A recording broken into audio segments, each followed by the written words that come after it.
जय Maharashtra public, कसे आहात? नक्कीच मजेत असाल. तर 2-3 दिवसांच्या गॅपनंतर आज मी पुन्हा व्हिडिओ बनवत आहे. तर मी थोडीशी आजारी झालेली होती. लग्न होतं आमच्या घरी आणि थोडी माझी धावपळ झाली आणि खाण्यात बाहेरचं जास्त आलेलं 4-5 दिवस. तर फूड पॉयझनिंगचा असं थोडासा प्रकार मला झालेला. पण मी आता ओके आहे. मला बाहेरचं नाही आवडत. मला आपलं घरची साधी भाजी पोळी मी बनवलेली माझ्या हातचं आवडतं. बाहेरचं मी पिझ्झा आणि पाणीपुरी आणि आपलं समर्थ ज्यूस एवढ्या 3च गोष्टी खाते.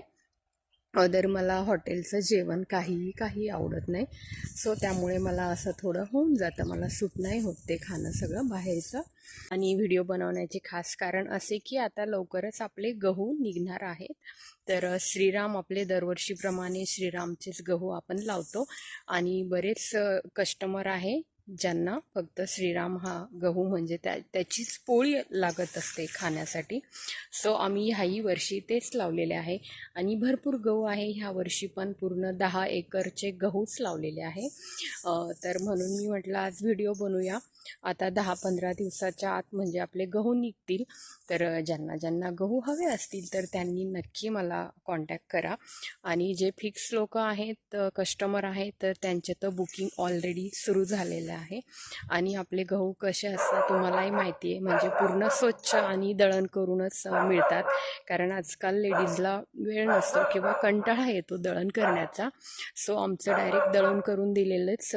तर दरवर्षीप्रमाणे स्वच्छ निसलेले, खडा काही कुठल्याही त्याच्यामध्ये कचरा किंवा खडे काहीही नाही, सर्व साफ करून आम्ही सर्व छान अशी 50 किलोची पॅकिंग असते आमचा कट्टा एक. तर असं ह्या वर्षी पण मिळणार आहे. तर जुने तर कस्टमर ऑलरेडी बुकच आहे. ज्यांना नवीन अजून असतील त्यांनी मला नक्की कॉन्टॅक्ट करा आणि गहूसाठी आत्ता तुम्ही बुकिंग करू शकता. आणि व्हिडिओमध्ये मी तुम्हाला पुढे दाखवते गहू माझे. रुतल काटा दिसल वाट तुझी, झोकून आशा चालत राहतू, गाडून टाक भीती. पाय फुफाटा रुतल काटा दिसल वाट तुझी, हो झोकून आशा चालत राहतू, गाडून टाक भीती.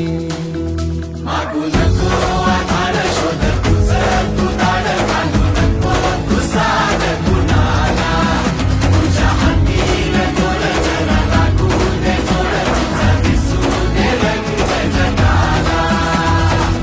होर पुढं तू सोड निराश, तुझा तुला तू दे दिलास, तुफान पेटू देऊरी. पाय फुफाटा रुतल काटा दिसल वाट तुझी, झोपून आशा चालत राहतू, गाडून टाक